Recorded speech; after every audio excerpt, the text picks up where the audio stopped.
Hi, I'm Ted Santos from Straight Talk, and we come to you live every Sunday from 7 p.m. until 8:30. And we are the talk show made for men by men, except ladies, I promise you will never want to miss our show.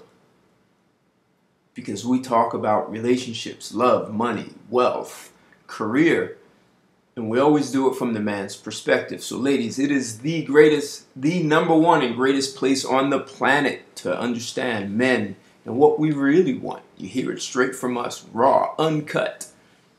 And today, well, Sunday, we had a huge conversation about generational wealth.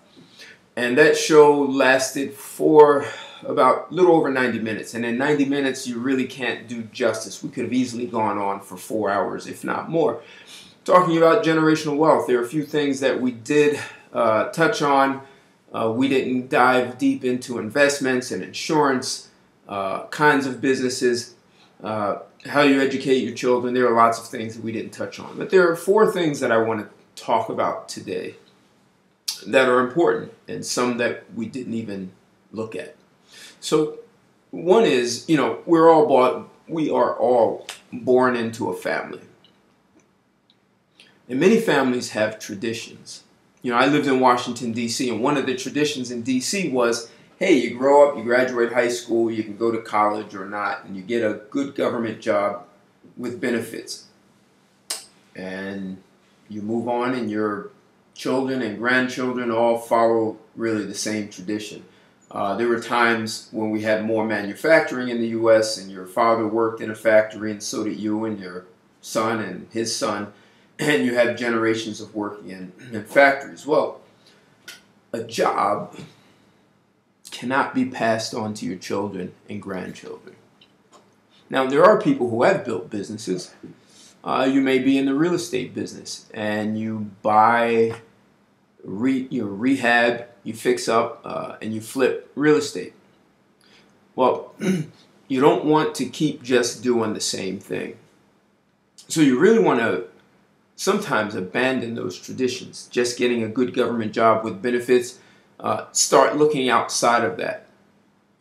And I'll talk about some other things that you can do that will support looking outside of that.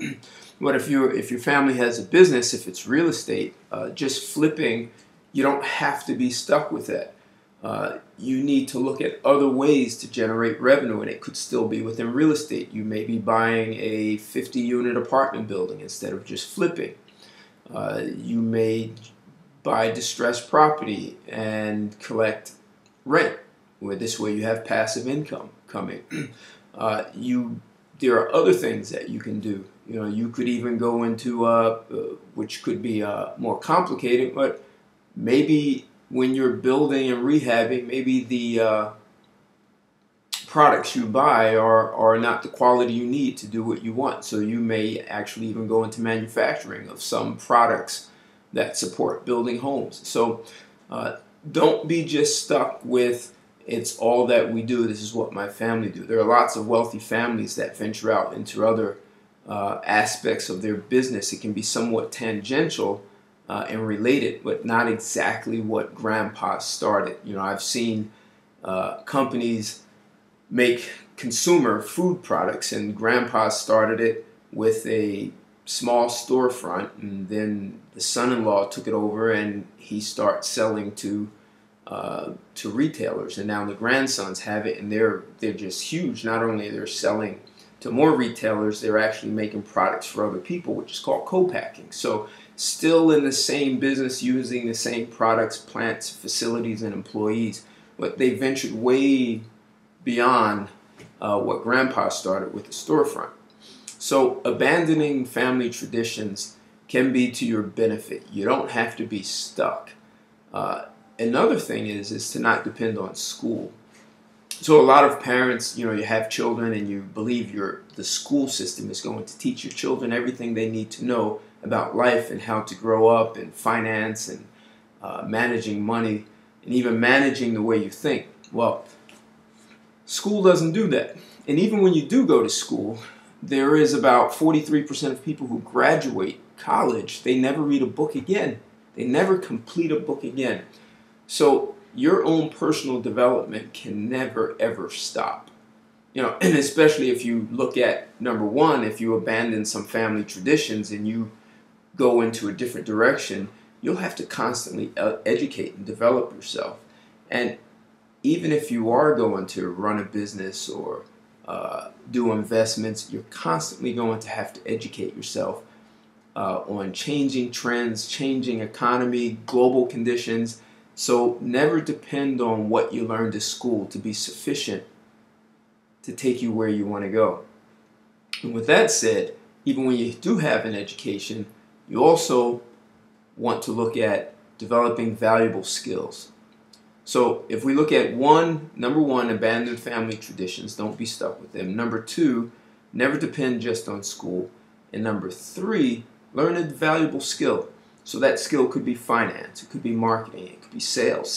Sales is a very valuable skill to have.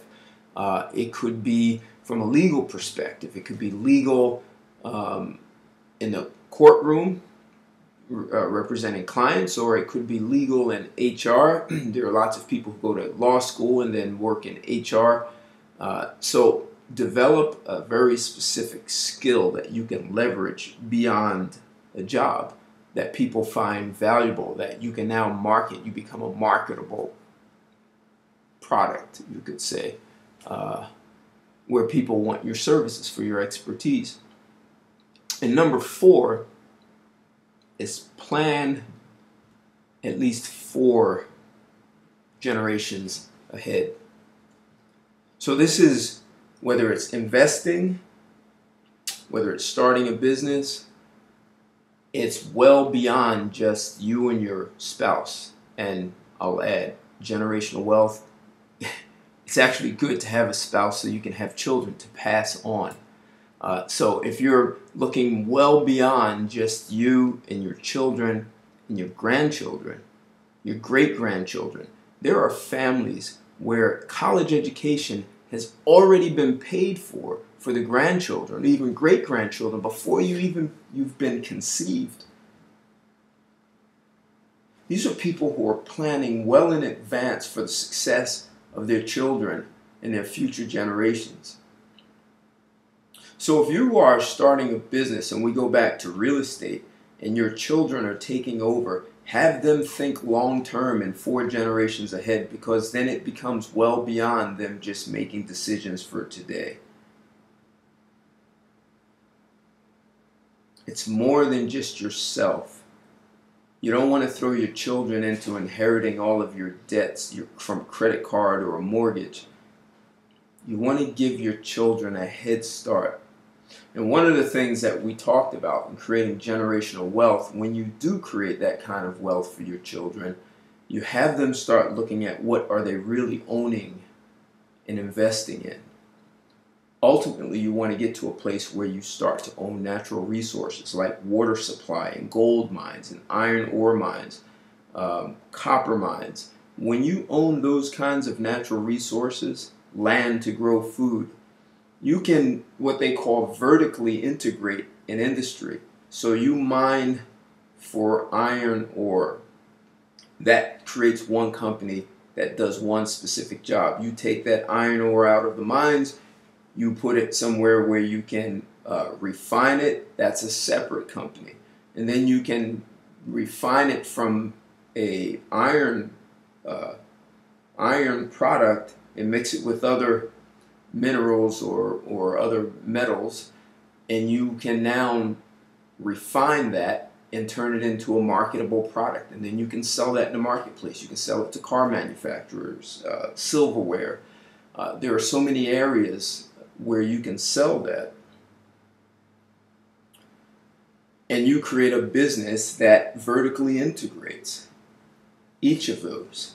You create millions of jobs. And when you have that kind of ownership, it actually gives you economic power. And with economic power for generations, you have the right to now go to your legislators and ask them to pass laws that are in the best interest of your family and your community. But it has to go beyond just you and your children.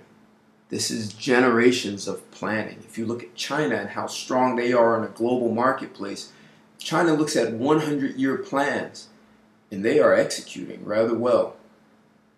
So, generational wealth, abandoned family traditions. I'm not saying all family traditions are bad, because there's some that are really bad and there's some that are really good. There are traditions of lawyers, and then there are traditions of people who collect welfare checks for generations.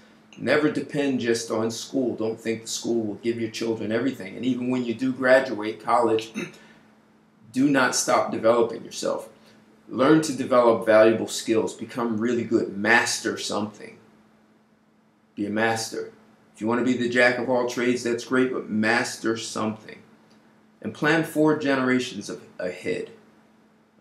Extremely important, because it has you think about life, investments, your business very differently than selfishly looking to make money so that you can buy great things and take vacations.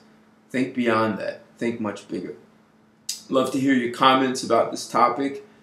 We come to you every Sunday, and this on the 15th of September we'll have another great show. I'll announce the topic soon. Make your comments, your likes, your dislikes, and I look forward to speaking with you soon. Thank you.